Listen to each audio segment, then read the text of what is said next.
Hi, I'm Lou with another episode of My Car Story, and I'm with Joe Santucci, my buddy here, and he has a wonderful, not only Italians, but an Italian car.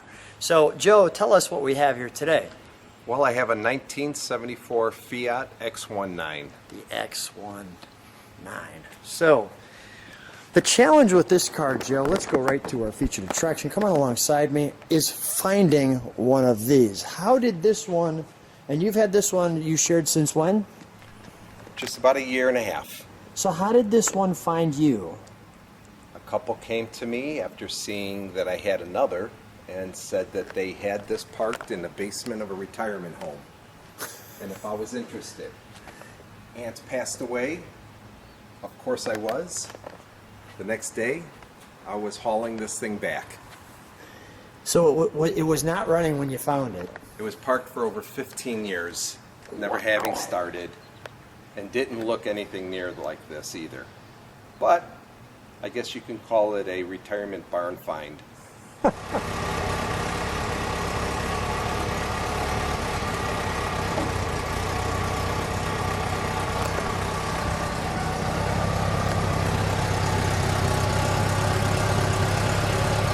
Let's close those. Nice. Tell me about this bumper, because the bumper is unique in 74. Well, they just started putting these federal mandates out, and you have to have these 5-mile-an-hour bumpers and craziness. Go ahead, tell me. Correct. 74 was the first U.S. version of the Fiat X19. And it was the one and only year that came in with these type of bumpers, if you want to call it. The following year, they had all the regulatory issues and everything changed on the looks of the car. So it's a desirable year. It's a desirable look for the bumper. The X19 always had issues with some of the bumper design. A lot of people disliked.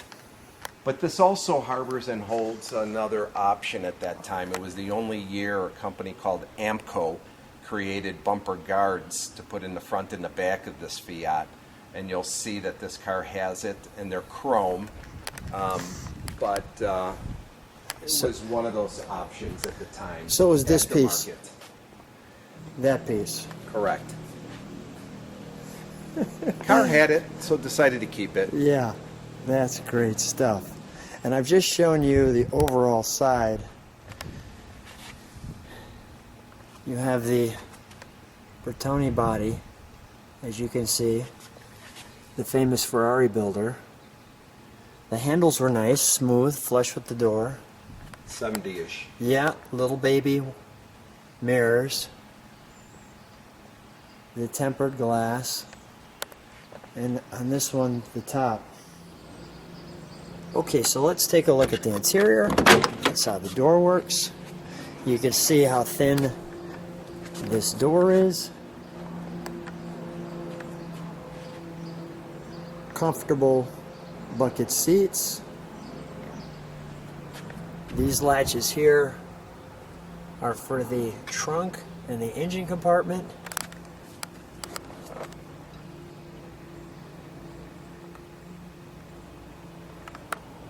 You've got the pad behind you. You can see the lines for the rear window defroster. Spare tire location in the back passenger seat. Is that right? Yes.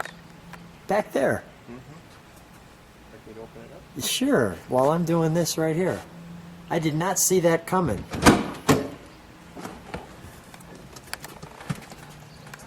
I had no idea. Wow. That's convenient. All right, cool. It's the only spot they found to put it in. That was pretty good, actually. So while we're in the interior, I noticed this on the passenger side, which we just got done seeing that the front wheel is behind this. But Joe, bring that piece, just put it in the sun here. This is a rare piece. Share with them what this is, and you can see. Well, it's a period correct at the time, a Saratoga top. It's a plexiglass. They've made them at that time in the 70s for the Target top So manufactured cars. There are only a handful so were you can made. see it's clear. Now, will this just fit on the 74, or does it fit on other models as This well? one to my knowledge, fits on the 74 Only. only. Wow. So And not only not many X19s, but forget about seeing that piece. I think it's a lot more rare than the car. Where did you find that? Believe it or not, it was with the car when I found the car. Wow. All the little accessories, aftermarket as you call it, Yeah. are all rare at the time. We'll take a look here.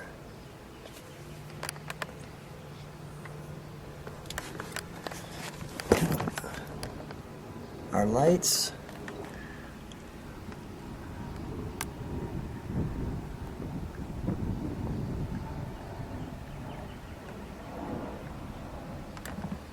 A little upgrade on the stereo. Reminder of the designer. What do you think you were sharing, Joe? Top speed on this is what, probably 90? I would say about 90. But I mean, probably cruises comfortably. We've got the wiper washer there, a couple of stalks here. But it probably cruises comfortably at what, 55, 45? 45. Yeah, around the town. I found these small light cars with no weight in the front end. Right. The You know, let's take that actual- off, because I just want to show people how clean that is. Go ahead, we'll put it The back on. actual speed has a tendency to make the steering squirrely. Yeah. Perfect. All right. And we have our, you see it there. Maybe that's a better angle. And our stocks. Well, this tips up. Let's show them for right now. Let's show them the under the hood here. What's happening? What some people call the front trunk. Where are you pulling that out of? From way up there? It's in the glove compartment. You would not know that. How did you find that out? I accidentally. Okay, accidentally. Holds up nicely.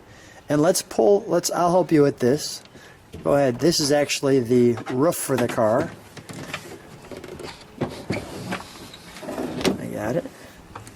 And you can see there's actually some luggage room here. I mean, more surprising than you'd think. Let me show that one badge right there. I've got it.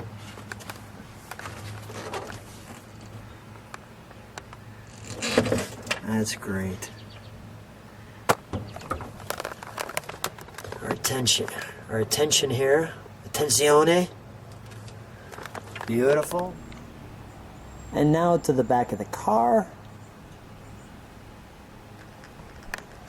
There's that chrome bumper piece, the single exhaust,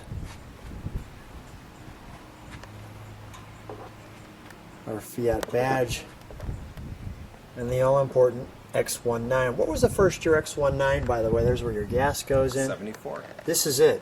Yeah. The first one. So let's take a look. First of all, we'll look in the trunk and then the engine compartment. So we'll show people how this works. So not only room in the front, and of course, well, you've got some trunk and treats. So here is the probably just as rare box for the Amco sports car accessories. That bar came in there. And we have the X19 gold portfolio,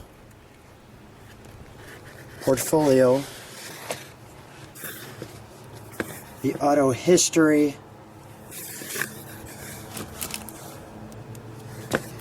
as every car collector should have, all of the X19 toys. And of course, what I like is the period correct ads for the car.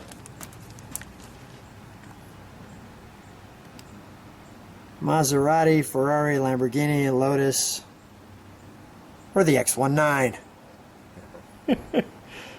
Bargain. Does look good though, doesn't it? Cute. Yeah, cute, exactly. And this one here too. Here's our road test. Perfect. Let's take you right to the to under the hood.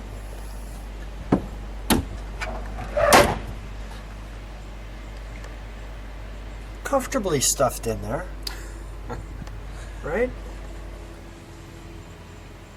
I suppose.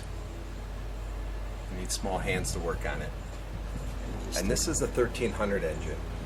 So there was a 1500 as well. Correct. I think somewhere around 1978, 79, they improved the engine. Or maybe earlier, I'm not 100%.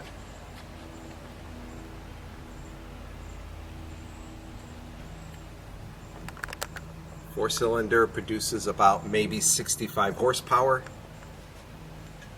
Yeah. It sounds faster, but It sounds faster. That's great stuff right there. Let's fire it up, shall we?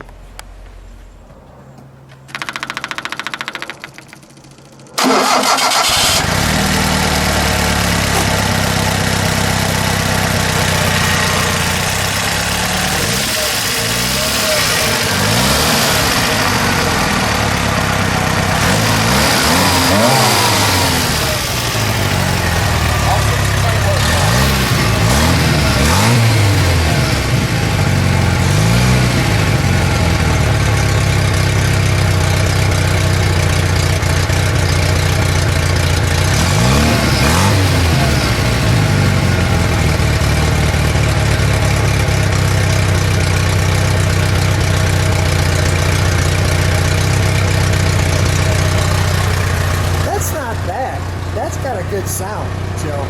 cute. It's better than cute. That's got a nice sound to it. All right, let's take it for a ride. So Joe and I are driving in the Fiat, the X19, the 74, the first year for the X19, getting that Italian feel, and hopefully you can hear all this.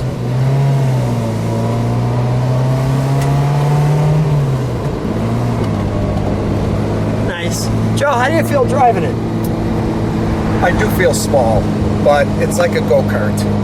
The steering, the shifting, it's making a lot of noise. I don't know if I'm going anywhere, but it's just fun. And don't they say drive a slow car fast is more fun than a fast car slow? Yeah, right. That's a great line. I like that. Oh, it handles nice. Oh yeah. We took that curve like it was a go-kart, that's for sure. Show people. You're absolutely right. We're not going very fast, but it sounds like we are. It sure is. Yeah, this one shifts. Everything's solid on it. Of course, I have so many different manual cars that I forget the pattern if it's not written on the knob. Yeah. And so it's hard for me to remember.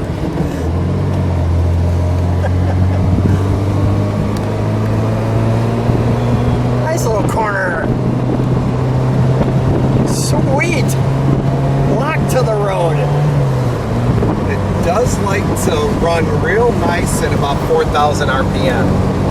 So that like an Italian car. Likes to rev high. Likes to It's just you're not going up a mountain. Yeah, likes to scream a little bit. I usually eliminate first gear, by the way. Now, why is that? It's just you can move about 5 miles an hour. If you're going up a mountain, I suppose that it was geared for that.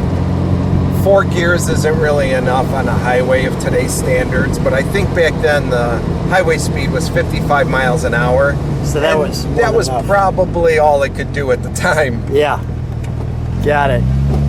Well, Joe, what a treat being out in the Fiat on a perfect day. I just want to say thanks for being on the channel, and thanks for sharing your great little Italian car here, your little cutie. Thanks for being on My Car Story.